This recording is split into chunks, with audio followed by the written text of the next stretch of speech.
Hey there. So, well, first of all, let me tell you, I'm outside of the library. It just closed. It's a few minutes after 9 p.m. And I've been putting together these videos to give people insights as to what homeless people need besides affordable housing and living wage jobs. Because, I mean, let's face it, we've been talking about these things for years, and society still hasn't gotten around to a place where we can guarantee that anybody who's working 40 hours a week can afford a place to live. So, be that as it may, uh, I've decided to put together a playlist of additional concerns of the homeless community. And I've had a really hard time making short videos, but I'm going to try to keep this one under 5 minutes, which is kind of laughable if you look at the length of my other videos, even the ones in this playlist. But anyway, when people ask, what do the homeless need? There's a part of me that just wants to kind of go off on them, like, what the hell do you need? You need food, you need clothes, you need a place to live, you need a job that will get you all those things. You need a way to get to that job. If employers don't want to hire you, then you need a chance. You need a lot of things. So think about what you need, and then you'll know what the homeless need. I mean, we're just as human as you are.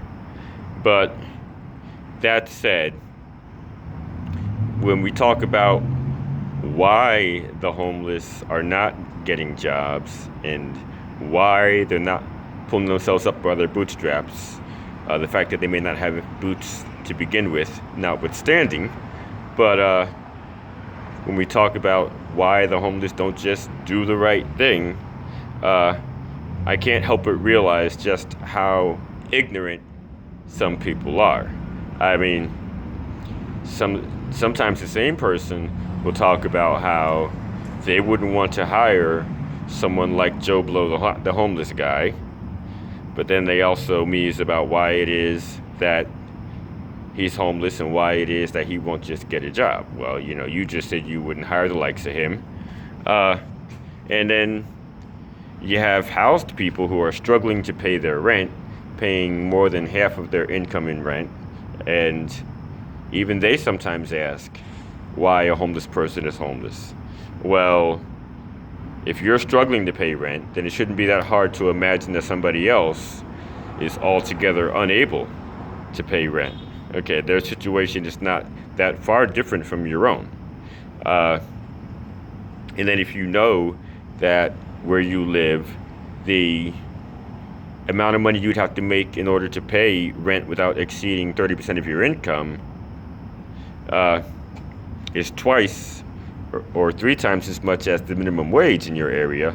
Like here in DC, you've got to make over $34 an hour in order to pay DC rent. In some cases, you need to make about $44 an hour on one full-time job in order to pay DC rent, and the minimum wage is $13.25. So go figure. There are these very basic things that people just don't put together, and so, like I said, there's a part of me that just kind of wants to go off on folks sometimes when they ask these stupid things, but there are so many more concerns that need to be addressed, and the short list of go-to items doesn't even touch on what I have in mind.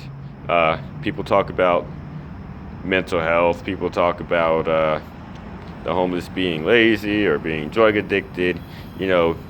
While these are things that are true about housed and homeless people, there's a much longer list of concerns that the homeless have, and I'll let this be the lead-in video, and I'll let you check out the other videos and see what sorts of insights I place within them. And I finally made a video that is only 5 minutes long.